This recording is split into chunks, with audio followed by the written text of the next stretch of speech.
तुम्हारे जीवन और मृत्यु का जो निजाम बनाया, तुम्हारी जिंदगी और मौत का जो सिस्टम बनाया, इसलिए बनाया।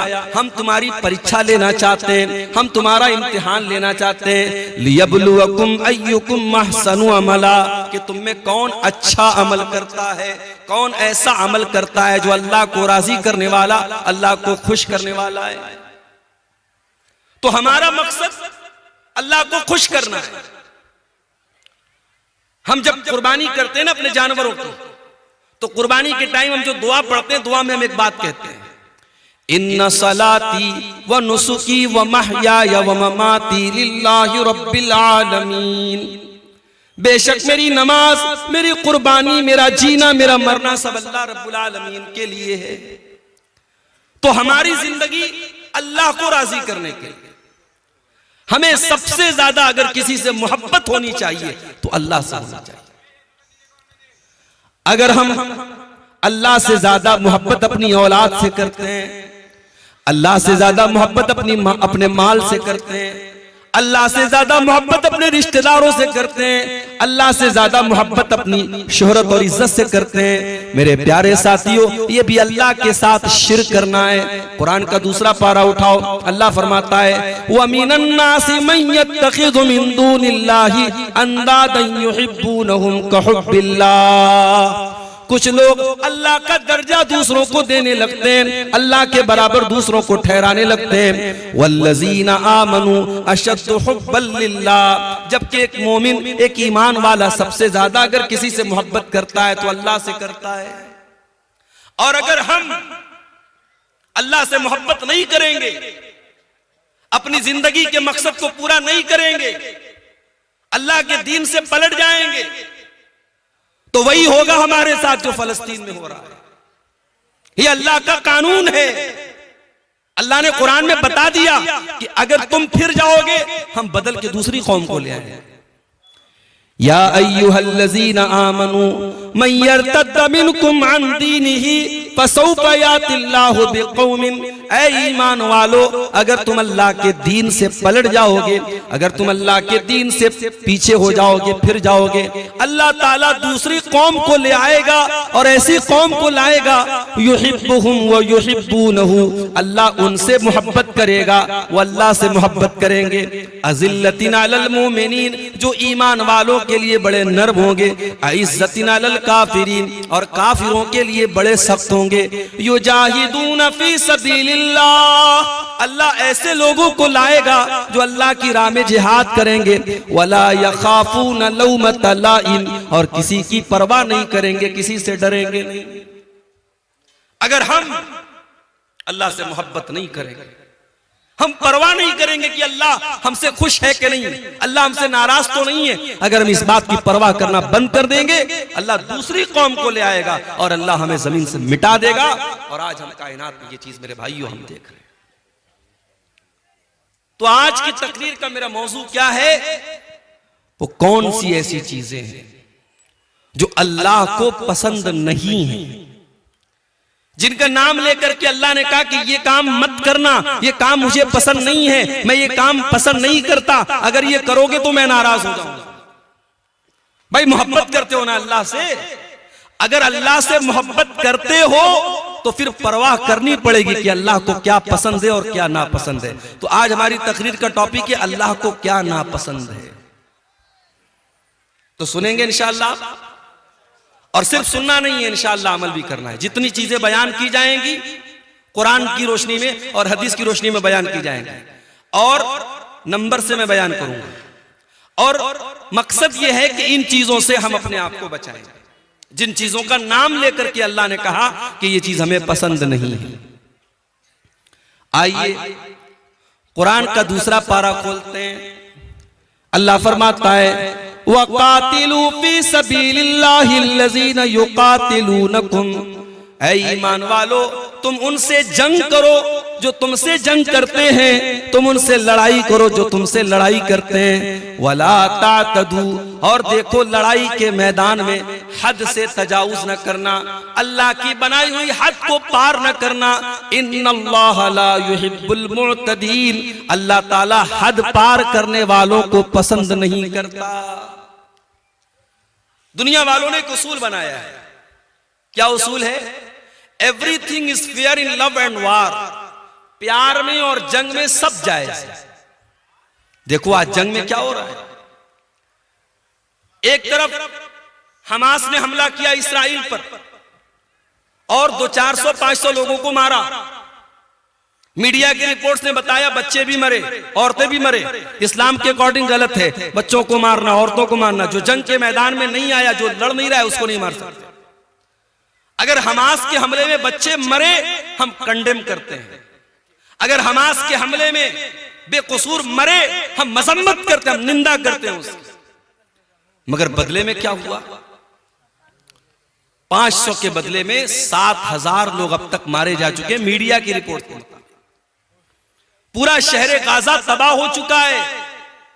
हॉस्पिटलों के ऊपर बमबारी हो रही है।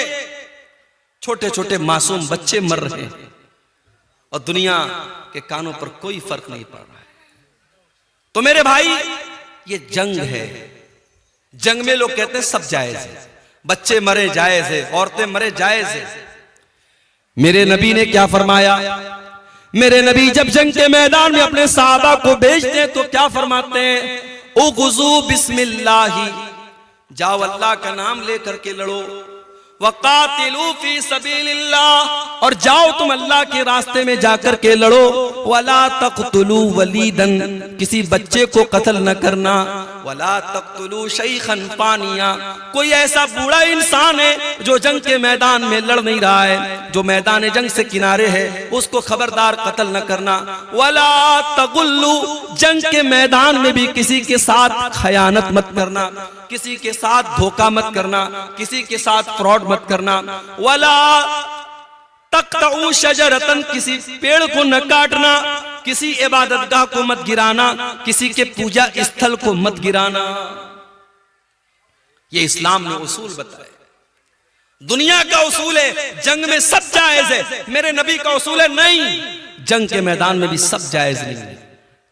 वही बात कुरान कह रहा है, ऐ ईमान वालों, जब तुम अपने दुश्मनों से जंग करो, जब तुम अपने दुश्मनों से लड़ाई करो, वला तातदू, तो हद पार मत करो।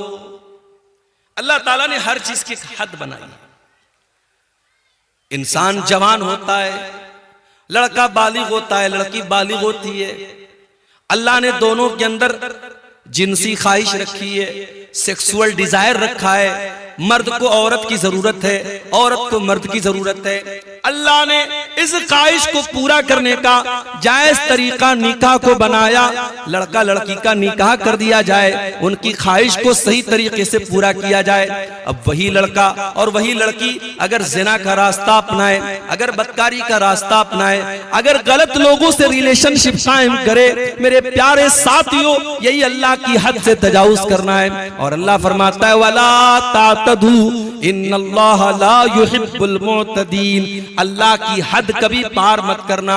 अल्लाह हद पार करने वालों को पसंद नहीं करता है। आपके इलाके में लड़कियों को हिस्सा देते हैं वरासत में?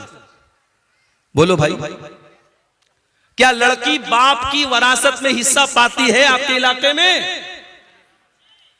नहीं पाती। मैं जानता हूं नहीं पाती है। क्यों? अरे हमने लड़की की शादी कर दी, जहेज लंबा चौड़ा जहेज दे दिया, अब क्या वरासत में हिस्सा भी दे? ये मेंटेलिटी है हमारी। बाप का इंतकाल हुआ, मां का इंतकाल हुआ, मां ने कपड़ा छोड़ा, मां ने जेवरात छोड़े, बाप ने जमीन छोड़ी।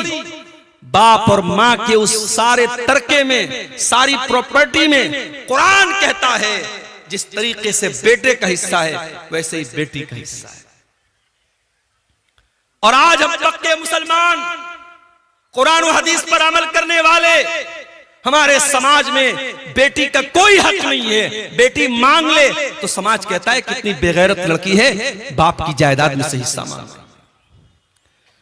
अल्लाह ताला ने जब सूरह निसा के अंदर जमीन और जायदाद के मसले बयान किए, फरमाया तिलका हुदूदुल्लाह, ये मैं जो हिस्सा तरका बयान कर रहा हूं मेरे बंदो, ये अल्लाह की बनाई हुई हदें हैं, इन हदों को कभी पार न करना। ये अल्लाह का बनाया हुआ कानून है, अल्लाह के कानून को तुम कभी न तोड़ना। मेरे प्यारे साथियों, आप कार चलाते हैं, रास्ते में ट्रैफिक पुलिस वाले खड़े हैं, ट्रैफिक का नियम है कार चलाने वाला सीट बेल्ट लगा करके चलेगा, बाइक चलाने वाला हेलमेट लगा करके चलेगा। अगर कहीं पर सिग्नल है तो रेड सिग्नल होने पर गाड़ी आगे बढ़ाएगा और ग्रीन सिग्नल होने पर वो गाड़ी आगे नहीं बढ़ाएगा। ये ट्रैफिक के बनाए हुए कानून है। हमने ट्रैफिक का सिग्नल तोड़ दिया, हमने हेलमेट नहीं लगाया, हमने कार चलाने के टाइम सीट बेल्ट नहीं लगाया, कैमरा लगा हुआ है, ऑटोमेटिक कैमरा लगाए, कैमरे में फोटो आ गया कि जनाब आपने सीट बेल्ट नहीं लगाया, आपने हेलमेट नहीं लगाया।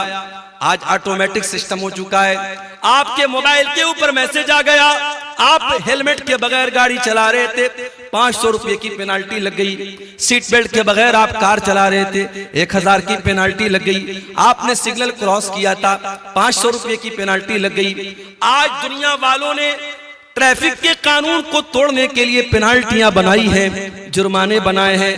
मेरे प्यारे साथियों, अल्लाह ताला ने भी शरीयत में बहुत सारे कानून बनाए हैं, बहुत सारी लिमिट्स बनाई हैं। अगर हम उन कवानीन को तोड़ेंगे अल्लाह हमसे नाराज होगा। अल्लाह पेनाल्टी तो नहीं लगाएगा लेकिन अल्लाह ताला नाराज होगा, और जब वो नाराज होगा तो फिर हमारा अंजाम बहुत बुरा होने वाला है। इसीलिए अल्लाह फरमाता है वला तातदू इन्नहु ला युहिब्बुल मुअतदीन। हो लोगो, तुम अल्लाह की हद को कभी पार न करना, अल्लाह हद पार करने वालों को पसंद नहीं करता। आप जानते हैं एक मजहब है हमारे मुल्क में, जैन मजहब। जैन मजहब के लोग कोई गोश्त नहीं खाते, वो 100% शाकाहारी होते हैं। और इतना ही नहीं, वो जब चलते हैं तो मास्क लगा के चलते हैं। क्यों? क्योंकि उनका कहना है जब हम हवा में सांस लेते हैं तो बहुत सारे कीड़े मकोड़े और बहुत सारे जरासीम और कीटाणु हमारे सांस लेने से मर जाते हैं, तो हम मास्क लगा लेते हैं ताकि उनकी हत्या न हो। बहुत सारे जैन मजहब के जो उनके गुरु होते हैं वो नंगे रहते हैं, क्योंकि उनके मजहब के जो रहनुमा है उनकी तालीम है कि कपड़ा भी मत पहनो, नंगे रहो। ये जैन मजहब की तालीम है। इस्लाम की तालीम क्या है? इस्लाम ये कहता है, अल्लाह कुरान में कहता है या अय्युहल्लज़ीना आमनू ला तुहर्रिमू तय्यिबाति मा अहल्लल्लाहु लकुम। ऐ ईमान वालो, खबरदार, जिस चीज को अल्लाह ने हलाल किया है तुम्हें हराम करने का कोई अधिकार नहीं है। ठीक है, कोई शाकाहारी हो सकता है, कोई मुसलमान भी ऐसा हो सकता है उसको गोश्त पसंद नहीं है, वो सब्जी खाता है, वो दाल खाता है, बहुत अच्छी बात है, कोई मसला नहीं, कोई हर्ज की बात नहीं। लेकिन अगर वो गोश्त को हराम समझता है, वो ये समझता है कि गोश्त का खाना सही नहीं है, ये जीव हत्या है, ये जानवरों का कत्ल है, ये जानवरों का खून बहाना है, कान खोल करके सुन लो। अल्लाह फरमाता है या अय्युहल्लज़ीना आमनू ला तुहर्रिमू तय्यिबाति मा अहल्लल्लाहु लकुम।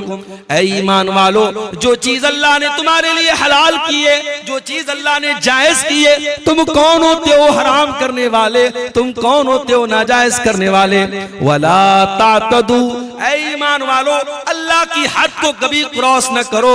इन्नहु ला युहिब्बुल मुअतदीन, अल्लाह ताला हद से तजावुज करने वालों को पसंद नहीं करता।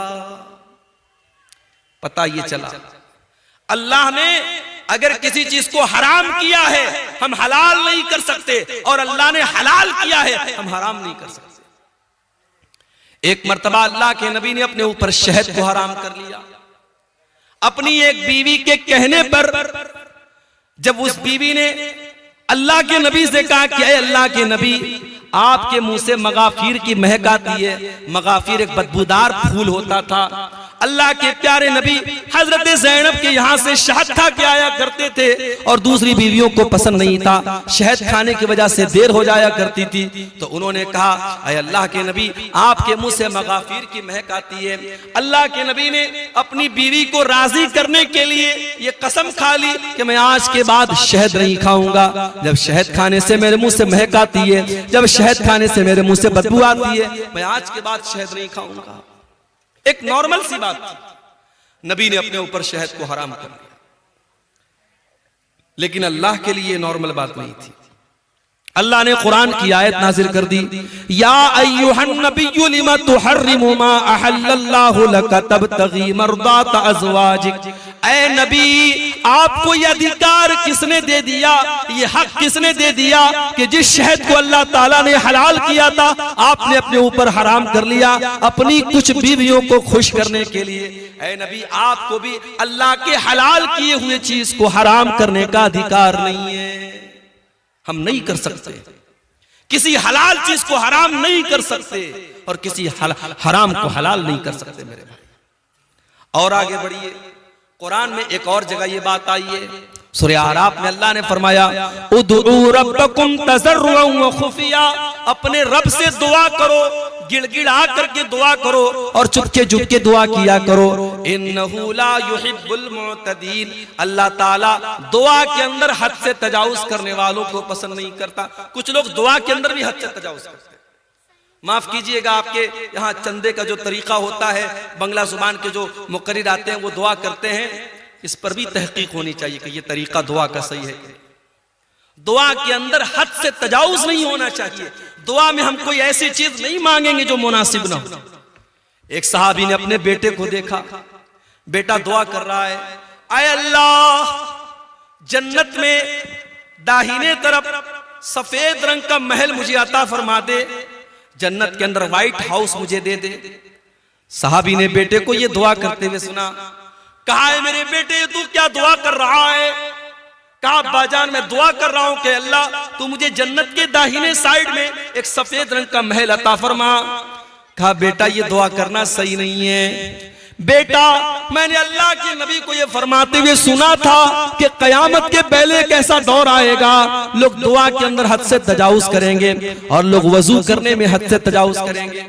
ऐ मेरे बच्चे, जब तुझे दुआ करना हो तो सिंपल ये दुआ कर, आय अल्लाह मैं जन्नत का सवाल करता हूँ, मैं जहन्नम से तेरी पनाह मांगता हूँ। उसमें इतनी डिटेल मत बयान करो। अपनी दुआ में ये मत कहो कि अल्लाह जन्नत के दाहिने साइड में मुझको ये महल अता फरमा। ये दुआ के अंदर हद से तजावुज करना है। बात लोग दुआ करते हैं, कहते हैं अल्लाह अपने नबी के सदके मेरी ये दुआ कबूल कर। ये सदका क्या है भाई? नबी के सदके कैसे दुआ होती है? गलत है ये, दुआ में हद से तजावुज है। आप दुआ में अगर वसीला लगाना चाहते हैं, अपने किसी नेक अमल का वसीला लगाइए। अय अल्लाह मैंने जाड़े में कंबल बांटे थे गरीबों को, अय अल्लाह रात का सन्नाटा था, कोई गरीब लेटा हुआ था, मैंने जाके कंबल उसको उड़ा दिया था। अय अल्लाह कोई देखने वाला नहीं था, कोई कैमरा वाला नहीं था, कोई रिकॉर्डिंग करने वाला नहीं था। अय अल्लाह मैंने तुझको राजी करने के लिए, तुझको खुश करने के लिए उस गरीब की मदद की थी। अय अल्लाह तू मेरी मगफरत फरमा दे, अय अल्लाह तू मेरी मुसीबत को दूर फरमा दे। ऐसे नेक अमल का वसीला आप लगा सकते हैं। तो दुआ के अंदर भी हद से तजावुज नहीं होना चाहिए। तो पहली चीज जो अल्लाह ताला को बहुत नापसंद है मेरे भाइयों, वो क्या है? हद से तजावुज करना। और आगे बढ़िए, अल्लाह को दूसरी चीज जो बहुत ज्यादा नापसंद है, कुरान का दूसरा पारा खोलो, अल्लाह फरमाता है वइज़ा तवल्ला फिल अर्ज़ि सा। मुनाफिकों के बारे में अल्लाह ने फरमाया कि मुनाफिक आदमी जब जमीन में चलता है तो वो क्या करता है? लियुफ्सिदा फिल अर्ज़ि व युहलिकल हर्स वन नस्ल वल्लाहु ला युहिब्बुल फसाद। वो मुनाफिक आदमी, वो मुशरिक आदमी, वो जमीन में फसाद मचाता है, वो लोगों को कत्ल करता है, वो बच्चों को कत्ल करता है। वल्लाहु ला युहिब्बुल फसाद, अल्लाह को फसाद पसंद नहीं है, अल्लाह को जमीन के अंदर फसाद पसंद नहीं है, अल्लाह को फसादी लोग पसंद नहीं है। जो फसाद मचाते हो, जो बेकसूरों का खून बहाते हो, जो निर्दोष लोगों की हत्या करते हो, जाओ कोई मीडिया वालों को कुरान की आयत बता दे, वइज़ा तवल्ला साफिल अर्ज़ि लियुफ्सिदा फीहा व युहलिकल हर्थ वन नस्ल। ये मुनाफिकों की पहचान है, ये मुशरिकों की पहचान है, ये अल्लाह के दुश्मनों की पहचान है। बच्चों को कत्ल करना, फसाद मचाना, आतंक मचाना। अल्लाह का मानने वाला कभी आतंकवादी नहीं हो सकता, अल्लाह का मानने वाला कभी दहशतगर्द नहीं हो सकता। अरे अल्लाह के मानने वाले एक चींटी को भी बिला वजह नहीं मारते। याद करो सुलेमान अलैहिस्सलाम का वाकया। सुलेमान अलैहिस्सलाम जा रहे हैं और रास्ते में चींटियों की एक वादी के पास से उनका गुजर होता है। सुलेमान अलैहिस्सलाम को अल्लाह ताला ने एक स्पेशल नॉलेज दी थी, वो चींटियों की बोली को भी सुन लेते थे, समझ लेते थे। हत्ता इज़ा अतौ अला वादिन नमली क़ालत नमलतुन या अय्युहन नमलु दुखुलू मसाकिनकुम। जब सुलेमान का लश्कर चींटियों की वादी के पास से गुजरा तो चींटियों की रानी ने अपनी चींटियों से कहा, ऐ चींटियों जल्दी जल्दी अपने बिल में दाखिल हो जाओ। ला यहतिमन्नकुम सुलेमान व जुनूदुहु व हुम ला यशऊरून। कहीं ऐसा न हो कि सुलेमान और उनका लश्कर अपने पांवों से तुम्हें रौंद डाले, तुम्हारे ऊपर चढ़ जाए, तुम्हें खत्म कर दे और उनको पता न चले। वहुम ला यशऊरून, उनको पता न चले। इसका मतलब कि जानबूझकर सुलेमान अलैहिस्सलाम चींटी को भी तकलीफ नहीं पहुंचा सकते। ओ मेरे मीडिया वाले भाइयों, ओ दुनिया में इस्लाम के खिलाफ प्रोपेगेंडा करने वाले न्यूज चैनल वालों, कभी इस तरीके के वीडियो को भी अपने चैनलों पर लगाया करो, कभी इन बातों को भी अपने चैनलों पर लगाया करो। सुलेमान अलैहिस्सलाम का लश्कर चींटी की हत्या नहीं कर सकता। एक नबी का मानने वाला जब चींटी की हत्या नहीं कर सकता, किसी निर्दोष की हत्या कैसे कर सकता है? वल्लाहु ला युहिब्बुल फसाद, अल्लाह को फसाद मचाने वाले, आतंक मचाने वाले पसंद नहीं है। इस्लाम तो वो मजहब है मेरे भाई। एक निर्दोष की हत्या, एक बेकसूर का खून बहाने वाला पूरी मानवता का हत्यारा है, पूरी इंसानियत का कातिल है। अल्लाह फरमाता है, मन कतल नफ्सन बिगैरि नफ्सिन औ फसादिन फिल अर्दी फकअन्नमा कतलन नास जमीआ। जिसने एक निर्दोष की हत्या की, उसने पूरी इंसानियत को कत्ल कर दिया। उसने इतना बड़ा पाप कर दिया कि पूरी इंसानियत को कत्ल कर दिया। वमन अहयाहा फकअन्नमा अहयन नास जमीआ। और एक इंसान की जान बचाने वाला पूरी इंसानियत की जान बचाने वाला है। मेरे प्यारे साथियों, दुनिया में पहला मर्डर किसने किया था? काबिल ने अपने भाई हाबिल का किया था, और औरत के चक्कर में किया था, लड़की के चक्कर में किया था। औरत के चक्कर में काबिल ने हाबिल को कत्ल किया था, दुनिया का पहला मर्डर किया था। अल्लाह के नबी फरमाते हैं, अब कयामत तक जितने मर्डर होंगे, जितने कत्ल होंगे, हर मर्डर और हर कत्ल का जिम्मेदार काबिल होगा, जो कि पहला कत्ल उसने किया था। पता ये चला कि जो बुराई की शुरुआत करता है, जो किसी गलत काम की शुरुआत करता है, उसके ऊपर कयामत तक और जब तक वो गलत काम होता रहेगा, उसका वबाल उसके ऊपर पड़ता रहेगा, उसकी सजा उसको मिलती रहेगी। इसलिए बुराई करने से ज्यादा खतरनाक बुराई की स्टार्टिंग करना है। हजरत लूत अलैहिस्सलाम की जो कौम थी, इग़लाम बाजी की और लड़के का लड़के के साथ बदकारी करना और मर्द का मर्द के साथ बदकारी करना, उनकी कौम के पहले ये गंदा काम दुनिया में कभी नहीं होता था। इस काम की शुरुआत की थी हजरत लूत अलैहिस्सलाम की कौम ने। इसीलिए जब हजरत लूत अलैहिस्सलाम ने अपनी कौम को समझाया तो कहा था कि ऐ मेरी कौम के लोगों, तुमने इस गंदगी की शुरुआत की है, और अगर यहां से ये गंदा काम शुरू हुआ तो जब तक ये गंदा काम होता रहेगा तुम्हें इसकी सजा मिलती रहेगी। मेरे प्यारे साथियों, अल्लाह तबारक व तआला को फसाद मचाने वाले, आतंक मचाने वाले, खून खराबा करने वाले लोग पसंद नहीं है। वल्लाहु ला युहिब्बुल फसाद, अल्लाह को फसाद पसंद नहीं। अरे इस्लाम का तो ये हाल है।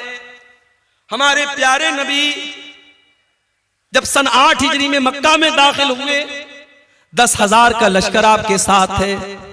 मक्का के अंदर आप बड़ी फातिहाना शान के साथ दाखिल हो रहे हैं। ये वही मक्का है जहां से आपको निकाला गया है। ये वही मक्का है जहां अल्लाह की बारगाह में सजदा करना आपके लिए हराम कर दिया गया, जहां नमाज की हालत में आपका गला दबाने की कोशिश की गई, जहां नमाज की हालत में आपकी गर्दन में चादर डाली गई, जहां नमाज की हालत में आपकी गर्दन के ऊपर गंदगी डाली गई। ये वही मक्का है जहां के लोगों ने ग़ज़वे उहद में आपके चचा हमजा का कलेजा चबाया। ये वही मक्का है जहां के लोगों ने ग़ज़वे उहद में आपको मारा था, आपके दांत तोड़े थे, आपके चेहरे से खून बहा था। ये सारे वाक़यात आपने अपनी आंखों से देखे हैं। लेकिन मेरे प्यारे साथियों, आप देखिए सन 8 हिजरी में जब अल्लाह के नबी मक्का में दाखिल होते हैं, आप पहले खाने काबा को सारे बुतों से पाक करते हैं और खाने काबा को बुतों से पाक करने के बाद जब आप खाने काबा के दरवाजे पर खड़े होते हैं तो आप क्या कहते हैं? ऐ मक्का वालों, ऐ कुरैश के लोगों, ये बताओ तुम अपने मोहम्मद से तुम्हें क्या उम्मीद है, मैं तुम्हारे साथ क्या सलूक करूंगा? सब भीगी बिल्ली बन जाते हैं, बड़े नरमी से कहते हैं, बड़े प्यार से कहते हैं, ऐ मोहम्मद सल्लल्लाहु अलैहि वसल्लम, आप तो बड़े अच्छे इंसान हैं, बड़े अच्छे बाप की औलाद हैं, आपसे अच्छी ही उम्मीद रखते हैं। आपने फरमाया इज़हबू अंतुम तुलका ला तस्रीब अलैकुमुल यौम, इज़हबू अंतुम तुलका, जाओ आज मोहम्मद रसूलुल्लाह किसी से बदला न लेंगे, किसी से इंतकाम न लेंगे, किसी का खून न बहाएंगे, जाओ तुम सबके सब आजाद हो, मोहम्मद रसूलुल्लाह किसी से बदला न लेंगे। जालिम से लिया जुल्म का बदला न किसी वक्त, मारा भी तो अखलाक की तलवार से मारा। मेरे प्यारे साथियों, ये मेरे नबी का किरदार है, इसलिए नबी का मानने वाला, इस्लाम का कलमा पढ़ने वाला कभी फसादी नहीं हो सकता, कभी आतंकवादी नहीं हो सकता। जो आतंकवादी है, जो दहशतगर्द है, वो कान खोल करके सुन ले, उसका इस्लाम से कोई ताल्लुक नहीं है। वल्लाहु ला युहिब्बुल फसाद, अल्लाह को फसाद बचाने वाले लोग पसंद नहीं है।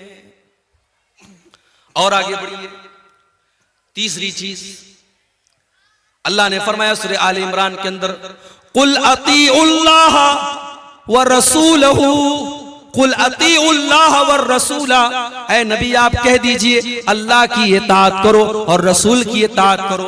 फ़इन तवल्लौ फ़इन्नल्लाह ला युहिब्बुल काफिरीन, और ऐ नबी अगर ये लोग अल्लाह की इताअत ना करें और रसूल की इताअत ना करें तो इनको बता दो कि अल्लाह ताला काफिरों को पसंद नहीं करता, काफिरों को पसंद नहीं करता, अल्लाह को कुफ्र पसंद नहीं।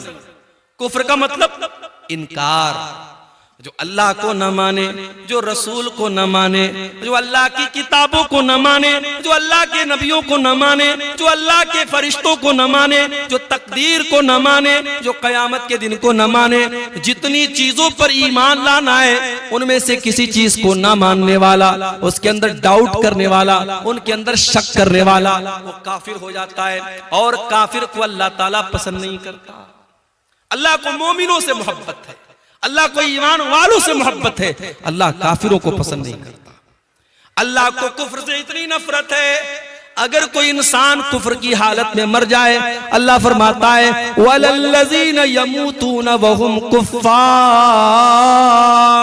जो कुफ्र की हालत में मर जाए और मरने के टाइम वो तौबा कर ले, उसकी तौबा का अल्लाह क्या कोई मतलब नहीं है। जो कुफ्र की हालत में मर गया वो हमेशा जहन्नम में रहेगा। अल्लाह का शुक्र अदा कीजिए मेरे भाई, हम और आप ईमान वाले हैं, हम और आप मुसलमान हैं। अगर हम और आप मुसलमान न होते, ईमान वाले न होते, शायद हम भी किसी पत्थर के बुत के आगे आज सजदा कर रहे होते, शराब पी करके नाच रहे होते। यह अलग बात है, बिहार में नीतीश कुमार साहब ने शराब बंदी कर रखी है, लेकिन अंदर से टेबल के नीचे से बड़ी शराब पी जा रही है बिहार के अंदर। अभी झारखंड से मैं आ रहा था, आज शाम को भागलपुर से वहां मैंने जुमा पढ़ाया लालमटिया में, वहां से मैं स्कॉर्पियो से आ रहा था। जैसे ही बिहार में दाखिल हुई गाड़ी, पुलिस वाले लेडीज और जेंट्स गाड़ी को आके चेक करने लगे। मेरे साथ बच्चे थे, फैमिली थी, उन्होंने टार्च से देखा वेखा, चेक किया, चले गए। मैंने ड्राइवर साहब से पूछा ये इतनी गाड़ी चेक क्यों हो रही थी? बोले शराब का मामला होता ना, शराब बंदी, इसलिए वो शराब चेक कर रहे थे। पाबंदी है बिहार के अंदर, मगर हम सब जानते हैं कि शराब पी जा रही है। और अफसोस की बात यह है कि बड़ी तादाद में मुसलमान शराब पीता है। कितने मुसलमान हैं जो बगैर शराब पी अपने घर में दाखिल नहीं होते? नीतीश कुमार के डर से कितने लोगों ने शराब पीना बंद कर दिया। मेरे प्यारे साथियों, अल्लाह के डर से मुसलमान शराब पीना बंद न कर पाया। कितने अफसोस की बात है, सरकार का डंडा पड़ा तो शराब बंद हो गई, लेकिन अल्लाह ताला के अजाब का डर हमें शराब न छुड़ा सका।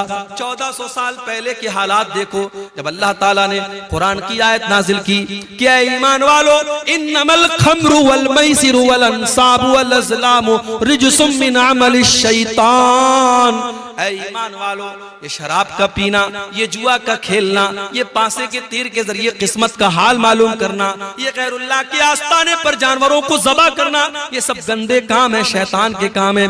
फजतनिबू, इनसे बचो। जब कुरान की आयत नाजिल होती है, जब सूरह मायदा की आयत नाजिल होती है, सहाबे किराम जो एक जमाने से शराब पीते चले आए थे, जब अल्लाह ने कुरान में यह आयत नाजिल कर दी कि शराब गंदी चीज है, शैतान का काम है, शराब से बचो तब तभी तुम कामयाब हो सकते हो। साहबा ने अपनी अपनी शराब को निकाल के गलियों में फेंक दिया, शराब के बर्तनों को तोड़ दिया। यहां तक कि कुछ साहबा शराब का बिजनेस करते थे, शराब का कारोबार करते थे, उनके पास लाखों की शराब थी, हजारों की शराब थी, उन्होंने सारी शराब को बर्बाद कर दिया। कहा जब शराब हराम है तो शराब का बिजनेस भी हराम है, शराब का कारोबार भी हराम है। उन्होंने सारी शराब को पानी की तरह बहा दिया। मेरे प्यारे साथियों, ईमान इसका नाम है, अल्लाह के रसूल की इत्तिबा इसका नाम है। कोई एडवर्टीजमेंट नहीं किया गया, कोई प्रचार नहीं किया गया, कोई रेडियो पर ऐलान न हुआ, कोई माइक में लाउड स्पीकर में ऐलान न हुआ, बस नबी ने एक ऐलान करवा दिया। कुरान की आयत नाजिल हुई और अल्लाह के नबी ने कुरान की आयत पढ़ के सुना दी कि अल्लाह कह रहा है कि शराब गंदी चीज है, इससे बचो। इससे बढ़ के गंदी चीज क्या होगी मेरे भाई? आज शराब पी करके आदमी घर में आता है, जुबान से गंदी गंदी गालियां निकालता है, शराब पी के घर में आता है, अपनी बहन और बेटी को भी गंदी गंदी बातें कहता है, शराब पी करके घर में आता है, अपने बच्चों के सामने नाजेबा बातें करता है, शराब पी करके अपनी बीवी की कमाई खाता है, शराब पी करके अपनी सारी कमाई को लुटा देता है। इसीलिए हजरत उस्मान गनी कहा करते थे, इन्नल खमरा उम्मुल खबाइस, ये शराब तो तमाम बुराइयों की जड़ है। जो शराब पी लेता है वो ज़िना भी कर सकता है, जो शराब पी लेता है वो कत्ल भी कर सकता है, जो शराब पी लेगा वो दुनिया का कोई भी गंदा काम कर लेगा। तो आप देखें अल्लाह ताला को काफिर पसंद नहीं। आज काफिर से ज्यादा मुसलमान शराब पी रहा है। हम बिहार गवर्नमेंट की बात क्या करें, 1400 साल पहले हमारे नबी ने शराब बंदी कर दी थी, मगर आज मुसलमानों का एक बड़ा तबका शराब पी रहा है। मेरे प्यारे साथियों, अगर आप में से कोई भाई इस गंदगी में मुब्तला है, अगर शराब के नशे में मुब्तला है, अल्लाह के वास्ते तौबा कर लो। नहीं पता मौत कब आ जाए, क्या पता शराब के नशे में इंसान धुत है और उसी हालत में दिल की धड़कन बंद हो जाए, हार्ट अटैक हो जाए और उसी हालत में इंसान का इंतकाल हो जाए। अल्लाह के नबी फरमाते हैं, इन्नल अब्द युबासु अला मा माता अलैहि, बंदे का इंतकाल जिस हाल में होगा, बंदा जिस हाल में मरेगा उसी हाल में कयामत के दिन उठाया जाएगा। ऐ शराब पीने वाले, अगर तेरा इंतकाल उसी हालत में हो गया, कल कयामत के दिन अल्लाह की बारगाह में तू शराब के नशे में उठेगा, तो अल्लाह को क्या मुंह दिखाएगा, तो अल्लाह को क्या जवाब देगा? इस गंदी चीज से तू जल्दी से तौबा कर ले, अपने परिवार को, अपने आप को इससे तू नजात दे दे। मेरा रब कुरान में कहता है, वला तुल्कू बिअयदीकुम इला तहलुका, अपने आप को हलाकत में न डालो। जो शराब आपको हलाकत में डाल रही है, जो बर्बाद कर रही है, उस शराब से अपने दामन को बचा लो मेरे भाई। तो अल्लाह को काफिर पसंद नहीं है, अल्लाह को काफिर पसंद नहीं। अगर कुफ्र की हालत में आदमी मर गया, अंजाम क्या होगा? अल्लाह ने फरमाया, इन्नल्लज़ीना कफरू व मातू व हुम कुफ्फारुन फलन युक़बल मिन अहदिहिम मिलउल अर्ज़ि ज़हबा। जो लोग कुफ्र की हालत में मर जाएंगे, ईमान की दौलत उनको नसीब नहीं होगी। कान खोल करके सुन लो, अल्लाह फरमा रहा है, कल कयामत के दिन अल्लाह की बारगाह में अगर जमीन भर के सोना भी वो लेके आ जाएंगे और अल्लाह से कहेंगे, अल्लाह तू जमीन भर के सोना ले ले और हमको जहन्नम के अजाब से बचा ले। अल्लाह फरमाता है, फलन युक़बल मिन अहदिहिम, जमीन भर के सोना लेकर के भी उनको जहन्नम की आग से नजात न मिलेगी, जहन्नम की आग से अल्लाह उनको नहीं बचाएगा। इसलिए मेरे भाइयों, ईमान की कद्र करो और ईमान पर कायम रहो। अल्लाह को काफिर पसंद नहीं है, अल्लाह को कुफ्र पसंद नहीं है। और आगे बढ़ो, अल्लाह को एक और चीज बहुत ज्यादा नापसंद है। क्या है वो चीज? वला तुजादिल अनिल्लज़ीना यख्तानून अनफुसहुम। ऐ नबी, ऐ मेरे प्यारे नबी, आप उन लोगों का डिफेंस मत कीजिए, उन लोगों का बचाव मत कीजिए, उन लोगों की तरफ से आप बहस मत कीजिए जो अपने आप के साथ खयानत करते हैं। इन्नल्लाह ला युहिब्बु मन काना खव्वानन असीमा, अल्लाह ताला ऐसे लोगों से मोहब्बत नहीं करता है जो खयानत करने वाले हों। खयानत अल्लाह को पसंद नहीं है। खयानत किसको बोलते हैं भाई? अमानत का उल्टा है खयानत। अमानत यह है कि आपको जो जिम्मेदारी दी जाए आप उस जिम्मेदारी को सही तरीके से अदा करें। अगर आप टीचर हैं, आपकी जिम्मेदारी बच्चों को पढ़ाना है, पढ़ाने के टाइम आप बच्चों को पढ़ाने के बजाय मोबाइल में लगे हुए हैं, बच्चे शोर मचा रहे हैं, बच्चे किताब पढ़ नहीं रहे और टीचर मोबाइल में लगा हुआ है, ये अमानत के साथ खयानत है। पुलिस का काम क्राइम को रोकना है, पुलिस वाला बजाय क्राइम को रोकने के अगर क्रिमिनल लोगों से रिश्वत लेना शुरू कर दे, अगर वो गुंडों और बदमाशों से टैक्स लेने लगे, उनसे पैसा लेकर के उनको छोड़ने लगे, ये पुलिस के ओहदे के साथ खयानत है। इन्नल्लाह ला युहिब्बु मन काना खव्वानन अज़ीमा, अल्लाह को खयानत करने वाले लोग पसंद नहीं है। इसलिए अमानत में खयानत से बचो मेरे भाई। जो भी अमानत और जो भी जिम्मेदारी आपके कंधे पर डाली गई है, उस जिम्मेदारी को सही तरीके से पूरा करो।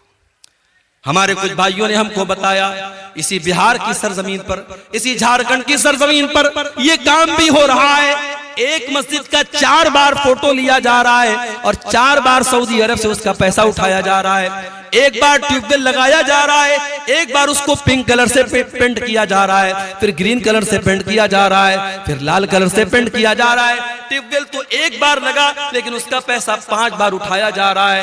ये 420 ये अल्लाह के दीन के नाम पे हो रही है, सदका खैरात के नाम पे हो रही है, ज़कात के नाम पर हो रही है। मेरे प्यारे साथियों, इस बेईमानी का हिसाब क़यामत के दिन देना पड़ेगा।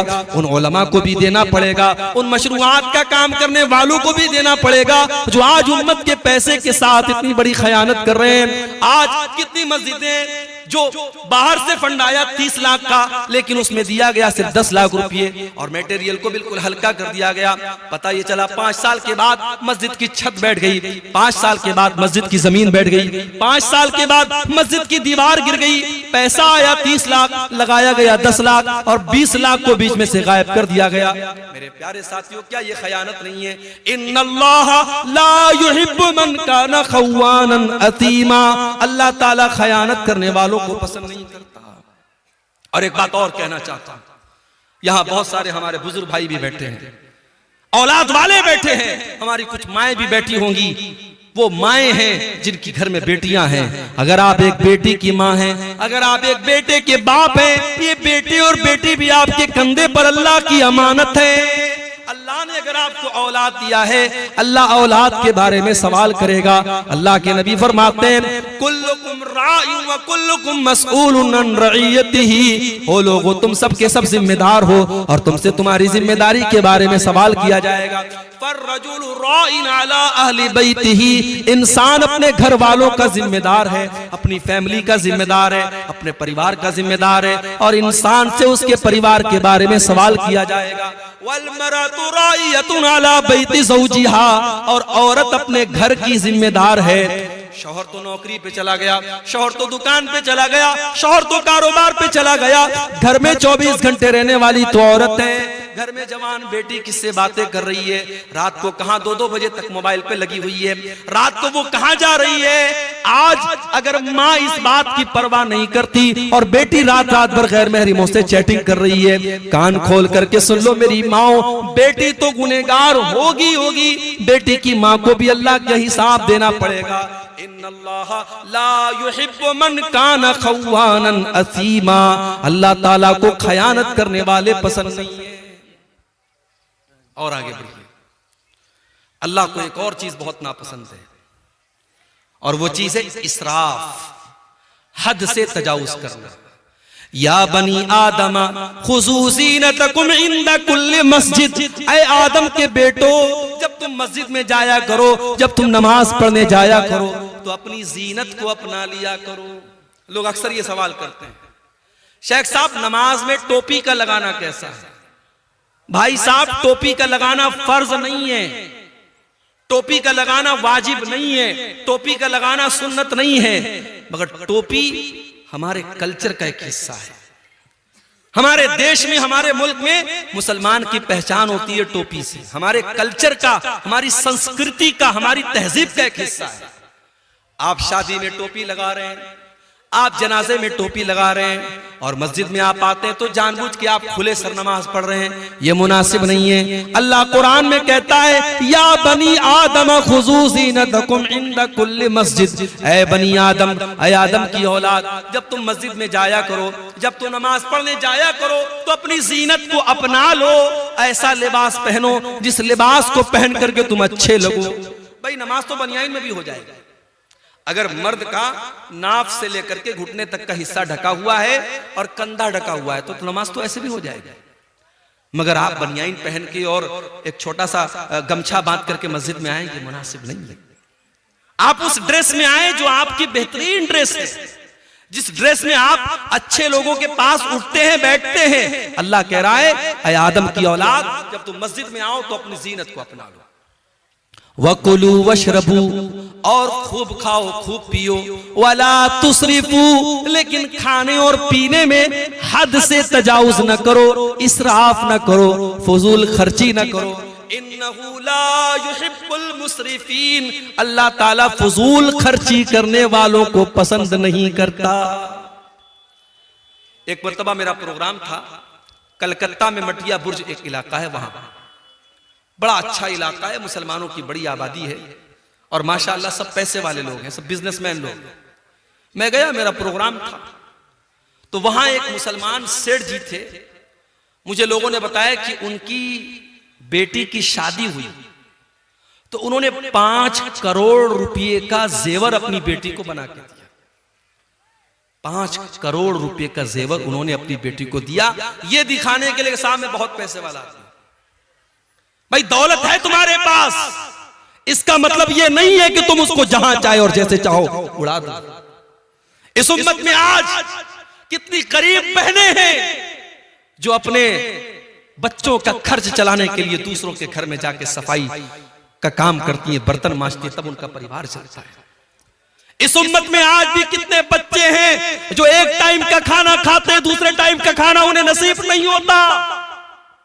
इस उम्मत में आज भी कितने लोग हैं जिनके सर पर छत नहीं है, जिनके पास अपना मकान नहीं है, जो सड़कों और चौराहों पर रात में खुले आसमान के नीचे रात गुजारते हैं। जिस उम्मत का ये हाल हो, जिस कौम का ये हाल हो, उस कौम के लोग, उस कौम के अमीर उमरा 5-5 करोड़ रुपए के जेवरात अपनी बेटियों को शादी में दे रहे हैं, पूरे जेवरात से अपनी बेटी को लाद दे रहे हैं। क्या ये फजूल खर्ची नहीं है मेरे भाई? अल्लाह के नबी फरमाते हैं, कयामत के दिन इंसान ला तज़ूलु क़दमा इब्ने आदम मिन इंदि रब्बिही यौमल क़ियामा, कयामत के दिन इंसान 5 सवालों का जवाब दिए बगैर अपनी जगह से टस से मस नहीं हो सकता। 5 सवालों का जवाब सबको देना है, मुझे भी देना है, आपको भी देना है, आलिम को भी देना है, जाहिल को भी देना है, आम आदमी को भी देना है, और वीआईपी को भी देना है। 5 सवालों का जवाब सबको देना है।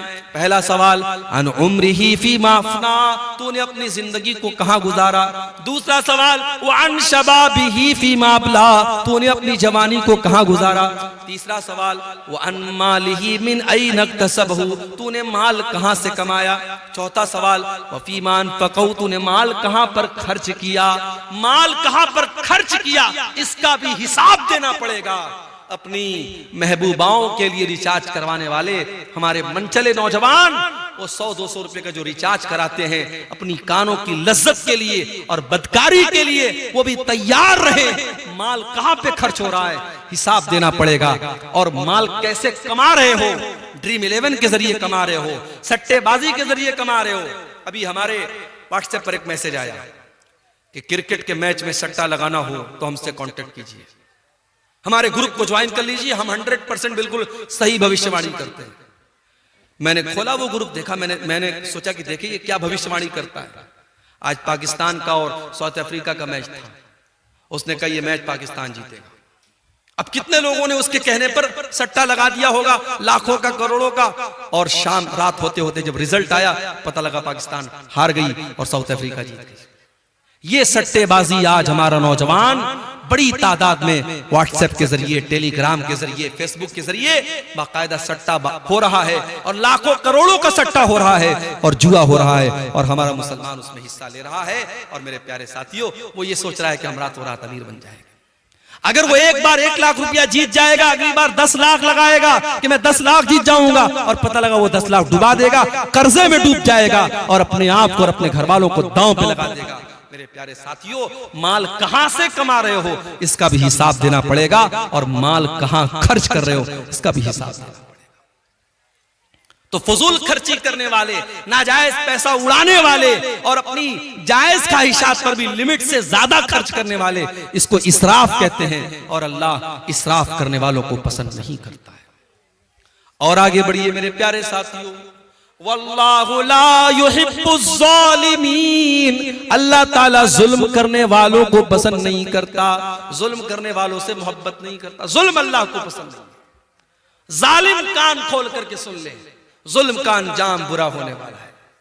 जुल्म ज्यादा देर तक चलने वाला नहीं। जिस फलस्तीन के अंदर इसराइलियों को पनाह मिली, यहूदियों को पनाह मिली, जब आज से 50-60 साल पहले, 70 साल पहले जब उनको हिटलर ने मार मार के भगाया और वो लुटे कटे पिटे यहूदी, उनको अगर कहीं सर झुकाने की, सर छुपाने की जगह मिली, उसी फलस्तीन के अंदर उनको जगह मिली।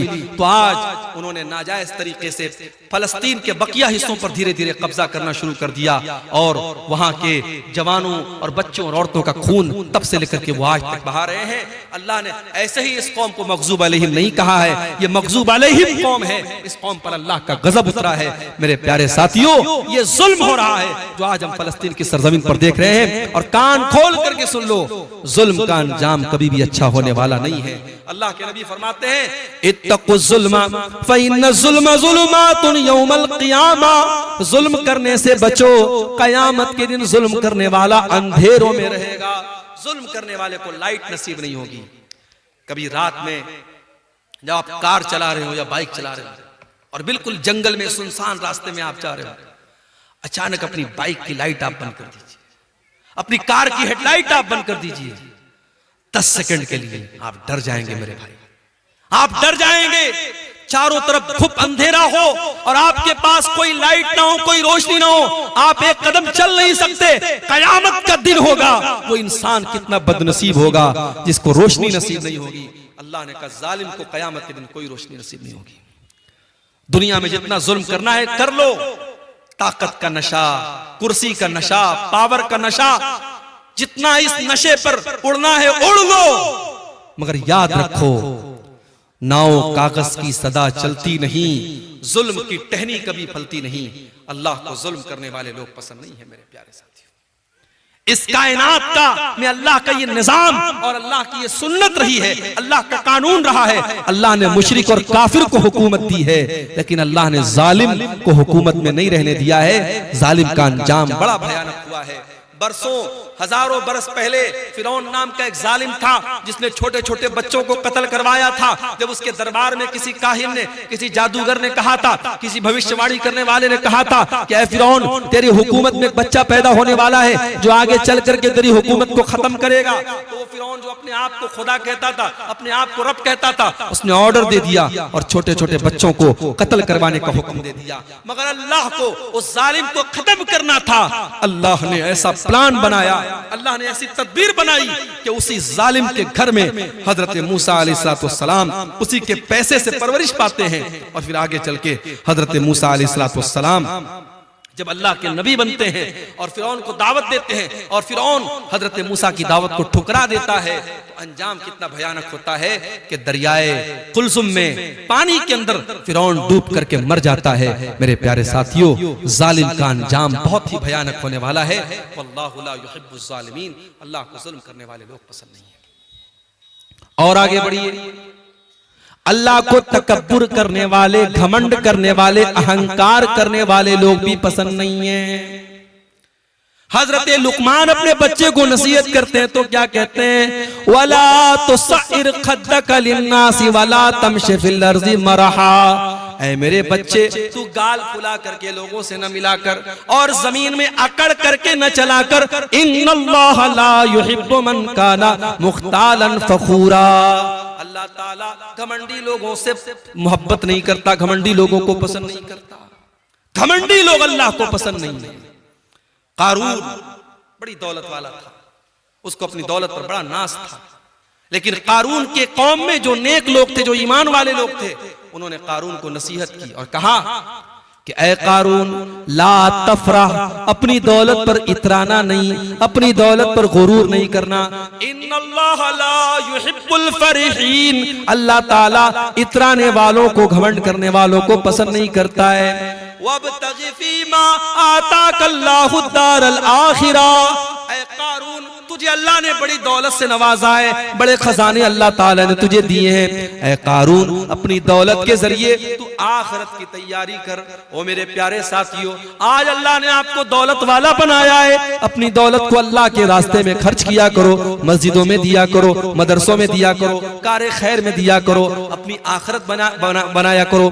वला तंसा नसीबक मिनद दुनिया, मैं ये नहीं कहता कि दुनिया को भूल जाओ, दुनिया में जो तुम्हारा हक है, दुनिया में जो तुम्हारा हिस्सा है, दुनिया का हिस्सा तुम उससे खूब फायदा उठा लो, लेकिन असल तैयारी आखिरत की करो। वला तबगिल फसाद फिल अर्ज़ी, और कारून से उसकी कौम के लोगों ने कहा कि ऐ कारून, तू जमीन में फसाद मचाने की कोशिश न करना, अल्लाह ताला फसादी लोगों को पसंद नहीं करता। तो तकब्बुर और घमंड ये अल्लाह को पसंद नहीं है मेरे भाई। दुनिया में जिसने तकब्बुर किया, जिसने घमंड किया, उसका अंजाम बड़ा भयानक हुआ। इब्लीस ने तकब्बुर किया, अल्लाह की बारगाह से धुतकारा गया।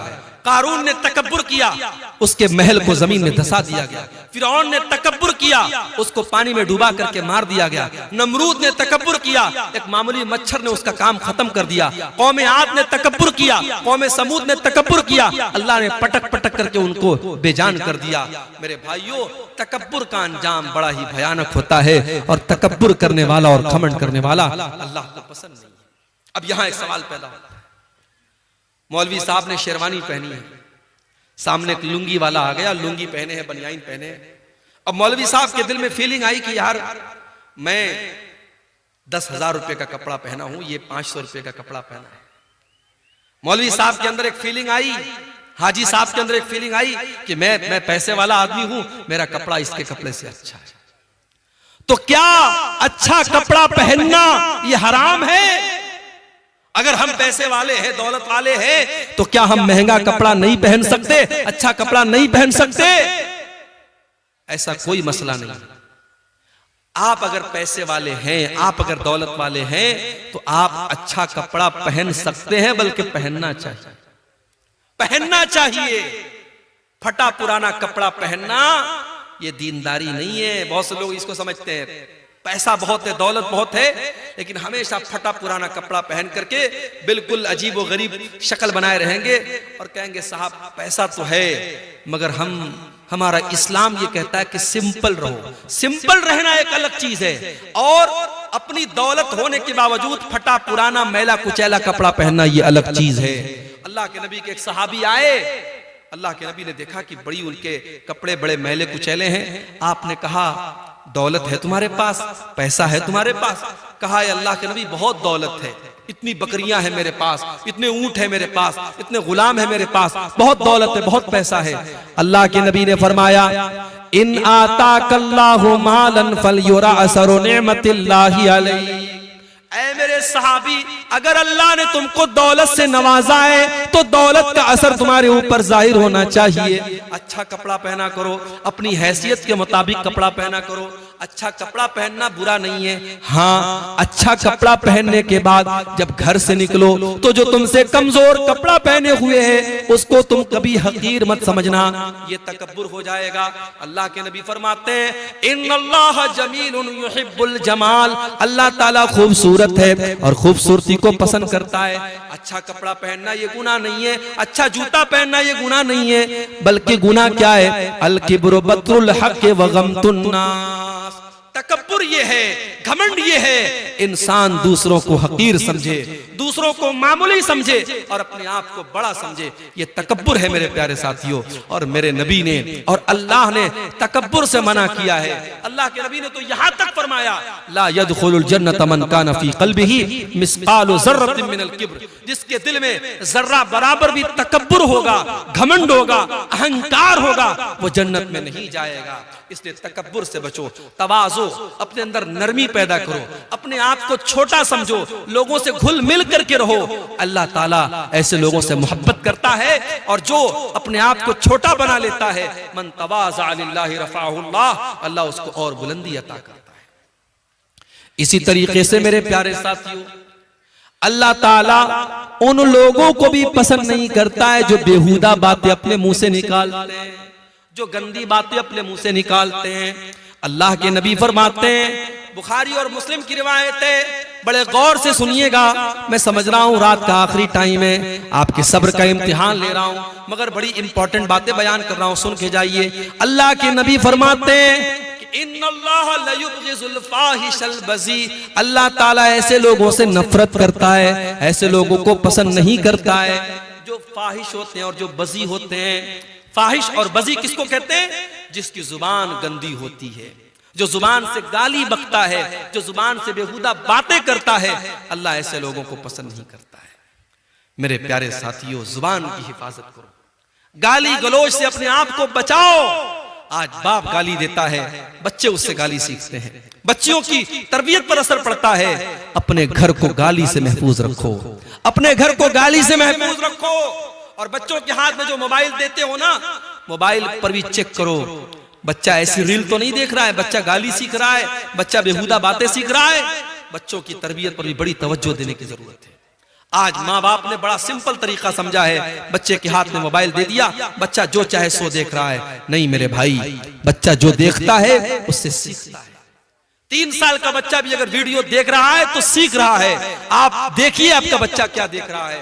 अगर आपने नहीं देखा, अंजाम बड़ा भयानक होगा। अरबी का एक शायर कहता है, लैसल यतीम मन इंतहा अबवाहु मिन हम्मिल हयाति व खल्लफाहु ज़लीला। यतीम वो नहीं है जिसके माँ बाप उसे दुनिया में छोड़ के चले जाएं। इन्नल यतीमा हुवल्लज़ी तल्का लहू उम्मन तखल्लत औ अबम मशगूला। अरे यतीम तो वो है, यतीम तो वो है, अनाथ तो वो है, माँ तो उसके पास मौजूद है मगर माँ के पास अपने बच्चे की देखभाल के लिए टाइम नहीं है। बाप तो उसके घर में मौजूद है मगर बाप के पास अपने बच्चों के लिए फुर्सत नहीं है। मैं तो खुद एक मदरसे में टीचर हूँ। कभी कभी ऐसे भी पेरेंट्स आते हैं, ऐसे भी माँ बाप आते हैं, बच्चा कौन सी क्लास में पढ़ता है बाप को ये भी नहीं पता, बच्चा कौन सी क्लास में पढ़ता है माँ को ये भी नहीं पता। इतने बेखबर मत बनो मेरे भाई, इतना पैसा कमाने के पीछे अंधे मत बनो कि आपको ये महसूस ही ना हो कि आपका बच्चा कहाँ जा रहा है। तो अल्लाह तबारक व तआला को ऐसे लोग भी पसंद नहीं है जो बेहुदा बातें और गंदी बातें मुंह से निकालते। एक और हदीस सुन लीजिए, उसके बाद हम सवालात को देखेंगे। अल्लाह के प्यारे नबी फरमाते हैं, अबग़ज़ुन्नास इंदल्लाहि सलासा। 3 लोग अल्लाह ताला को बहुत ज्यादा नापसंद हैं। 3 लोगों से अल्लाह ताला नफरत करता है। नंबर 1, मुल्हिदुन फिल हरम, जो हरम के अंदर, अल्लाह के घर के अंदर, खाने काबा के अंदर या मदीना मुनव्वरा के अंदर अल्लाह की नाफरमानी करे। शराब पीना बहुत गलत काम है, लेकिन कोई मक्का मदीना में जाके शराब पिए। चोरी करना बहुत गलत काम है, लेकिन कोई मक्का मदीना में जाके, हरम के अंदर जाके चोरी करे तो ये और बड़ा गुनाह है। इसलिए जो उम्रा करने जाएं, मैं समझाता हुई हूं अपने भाइयों, उम्रा करने आप गए, भीड़ लगी हुई है तवाफ के दौरान, अब आपकी ख्वाहिश है हजरे अस्वद को चूमने की, हजरे अस्वद को टच करने की, मगर मर्दों की भीड़ भी है, औरतों की भीड़ भी है। अब कुछ लोग क्या करते हैं, सबको चीरते हुए और फलांगते हुए जाकर के हजरे अस्वद को चूम लेते हैं। माफ करना मेरे भाई, हजरे अस्वद को चूमना और हजरे अस्वद को टच करना ये कंपलसरी नहीं है, ये जरूरी नहीं है, ये बस एक सुन्नत है, मुस्तहब है, बेहतर है। अगर आप छू सकते हैं तो छू लीजिए, नहीं छू सकते कोई मसला नहीं है, मगर वहां पे तवाफ के दौरान किसी औरत को टच करना हराम है, किसी मर्द को तकलीफ पहुंचाना हराम है। आप ऐसा तवाफ किस काम का कि दूसरों को तकलीफ पहुंचा करके आप आगे बढ़ रहे हैं। अल्लाह के नबी कह रहे हैं मुल्हिदुन फिल हरम, जो हरम के अंदर, अल्लाह के घर के अंदर हराम काम करे, नाजायज काम करे, अल्लाह को नाराज करने वाला काम करे, ऐसा आदमी अल्लाह को बहुत नापसंद है। और दूसरा इंसान व मुब्तगिन फिल इस्लाम सुन्नतल जाहिलिया, इस्लाम के अंदर जो दौरे जाहिलियत के तरीके को फॉलो करे, जिसको इस्लाम का कल्चर पसंद नहीं है, जिसको दौरे जाहिलियत का कल्चर पसंद है, जब वो उसके घर में बच्चे जब सुबह सुबह उठते हैं तो गुड मॉर्निंग कह करके उठते हैं, उनको अस्सलाम वालेकुम पसंद नहीं आता है, उसको वो कल्चर पसंद नहीं है जो इस्लाम का कल्चर है, जो अल्लाह का कल्चर है, उसको गैरों का कल्चर पसंद है। जो इंसान इस्लाम के अंदर बिदात करता है, इस्लाम के अंदर नया नया काम निकालता है, इस्लाम के अंदर दौरे जाहिलियत का तरीका निकालता है, अल्लाह के नबी फरमाते हैं अल्लाह ताला को ऐसा इंसान बहुत ज्यादा नापसंद है। इसी तरीके से एक और इंसान अल्लाह के नबी फरमाते हैं अल्लाह ताला को बहुत नापसंद है, वह मुत्तलिबु दमम्रिइन मुस्लिमिन, किसी मुसलमान का खून बहाने वाला, बेकसूर इंसान का खून बहाने वाला और उसके खून का मुतालबा करने वाला, नाजायज तरीके से किसी मुसलमान का खून बहाने वाला, वो भी अल्लाह ताला को बहुत ज्यादा नापसंद है। तो ये चंद चीजें हैं मेरे प्यारे साथियों जो अल्लाह तबारक व तआला को बहुत ज्यादा नापसंद है, और कुरान में जिनका नाम ले लेकर के अल्लाह ने कहा कि हाँ ये चीजें हमें नापसंद है और हमें और आपको इससे बचना चाहिए। अब ये कुछ सवालात आए, हम इनको देखते हैं। ये एक सवाल आया है कि क्या नमाज की हालत में दाहिने पैर की जुम्बिश से नमाज खराब हो जाती है? देखिए, कोई मामूली जुम्बिश आप करते हैं, मान लीजिए कभी ऐसा हो रहा है कि हम नमाज पढ़ रहे हैं, अब कहीं खुजली हो रही है, हाथ से आपने खुजला दिया, या किसी पाँव में किसी कीड़े ने काट दिया, पाँव से आपने खुजला लिया, उससे कोई हर्ज की बात नहीं। नमाज की हालत में कोई ऐसा काम आप मत कीजिए कि ऐसा लगे कि आप नमाज के बाहर हैं, नमाज के अंदर आप है ही नहीं है। बिल्कुल आप जैसे आपने हाथ बांधा हुआ है, अब हाथ सब छोड़ छाड़ के आप सर खुजाने लगे, पेट खुजाने लगे, तो ये मुनासिब नहीं है, उससे आपकी नमाज खतरे में पड़ जाएगी। मामूली कोई जुम्बिश हो गई तो उससे कोई हर्ज की बात नहीं है। क्या पैर के नापाकी को धोए बिना वजू शुरू कर सकते हैं? अगर पैर के अंदर नापाकी लगी है तो पहले आप पैर को धोएंगे, आप पहले पैर को धोएंगे। इसी तरीके से जब गुस्ले जनाबत आप करेंगे, जो नापाकी को दूर करने वाला गुस्ल आप करते हैं, उसमें भी शरीयत का मसला यही है कि पहले आप अपनी शर्मगाह पर लगी हुई गंदगी को साफ करेंगे, उसके बाद अपने हाथों को अच्छे से धुलेंगे, फिर आप वजू करेंगे। तो अगर किसी के पैर में गंदगी लगी है तो पहले पैर की गंदगी को धुलेगा, उसके बाद वजू करेगा। और एक सवाल तीसरा आया है कि क्या एक इंसान अपनी बीवी के पिस्तान से फैज़याब हो सकता है? इसके बारे में उलमा की मुख्तलिफ राय है। ज्यादा मुनासिब जो राय है वो यही है कि इंसान को इस चीज से परहेज करना चाहिए और बचना चाहिए, ये मुनासिब नहीं है क्योंकि बच्चे का हक है। वल्लाहु आलम बिस्सवाब। दादा से पहले अगर बाप मर गया तो उसकी औलाद को मिरास से महरूम क्यों करता है? देखिए, शरीयत का एक मसला है कि अगर दादा की जिंदगी में बाप मर गया तो बाप अगर मर गया तो पोता डायरेक्ट अपने दादा की वरासत में हिस्सेदार नहीं होगा। क्यों? क्योंकि अगर दादा की औलाद जिंदा है तो दादा की औलाद की मौजूदगी में औलाद की औलाद वारिस नहीं होती है। यह मसला याद रखिए। दादा की जिंदगी में अगर औलाद जिंदा है तो जो औलाद की औलाद है वो वारिस नहीं होगी। लेकिन मैं एक सवाल करता हूं आपसे, मान लीजिए किसी के 5 लड़के हैं, अब एक लड़का बाप की जिंदगी में मर गया, तो अब जाहिर है उसके बच्चे कहां जाएंगे? उसके बच्चों का क्या कसूर है अगर उनका बाप मर गया, उसकी पहले किसी बहाने से उसकी मौत आ गई? तो इसीलिए उलमा कहते हैं कि शरीयत में वसीयत करने का जो हुक्म है तो वसीयत ऐसी सूरत में करना जरूरी और लाजिम है। दादा को चाहिए कि अपने उस यतीम पोते के हक में अपने जायदाद की 1/3 हिस्से तक की वो जो वसीयत कर सकता है, जो शरीयत में वसीयत करने का ऑप्शन है। अब यहाँ पे वसीयत करना ऑप्शनल नहीं है कि चाहे तो करे चाहे तो ना करे, बल्कि दादा के लिए लाजिम है, जरूरी है कि वो अपने पोते को वो वरासत में वसीयत करे। बाकी अगर डायरेक्ट आप पूछेंगे तो वरासत में हिस्सेदार वो यतीम पोता नहीं होता है। अब यहाँ पे चचा लोगों से भी मैं एक बात कहना चाहूंगा कि जब शरीयत आम यतीम के साथ भलाई करने का हुक्म देती है, तो भाई वो तुम्हारे भाई का बच्चा है, तुम्हारा अपना भतीजा है, तुम्हारी इंसानियत कैसे मर जाती है कि तुम अपने उस यतीम भतीजे को उसके बाप दादा की जायदाद से बिल्कुल महरूम कर देते हो। आज बड़े अफसोस के साथ कहना पड़ता है कि शरीयत के इस मसले का बड़ा मिसयूज किया जाता है, और जहां बाप की जिंदगी में किसी बेटे का इंतकाल हो जाता है तो उसके बच्चों को पूरी जायदाद से लोग बेदखल कर देते हैं, और लोग ये नहीं सोचते हैं कि ये कितना बड़ा जुल्म हम कर रहे हैं और उस बच्चे को हम जीते जी उसके हक से महरूम कर रहे हैं। एक सवाल ये आया है कि मेरा बच्चा 10 साल का हो गया है और अब मैं अकीका देना चाहता हूं, क्या मैं दे सकता हूं? बिल्कुल दे सकते हैं। अकीका का सबसे बेहतरीन टाइम 7वें दिन है। अगर 7वें दिन आप किसी वजह से नहीं कर पाए तो उसके बाद आप कभी भी कर सकते हैं, जब भी आपके पास ताकत हो आप कर दें। कोशिश ये कीजिए कि एज सुन एज पॉसिबल, जितनी जल्दी मुमकिन हो कर लीजिए। अगर किसी वजह से नहीं कर पाए, बच्चा 10 साल का हो गया, 20 साल का हो गया, कभी भी आप उसका अकीका कर सकते हैं। लेकिन एक बात अकीका में याद रखिए, बड़े जानवर का अकीका साबित नहीं है।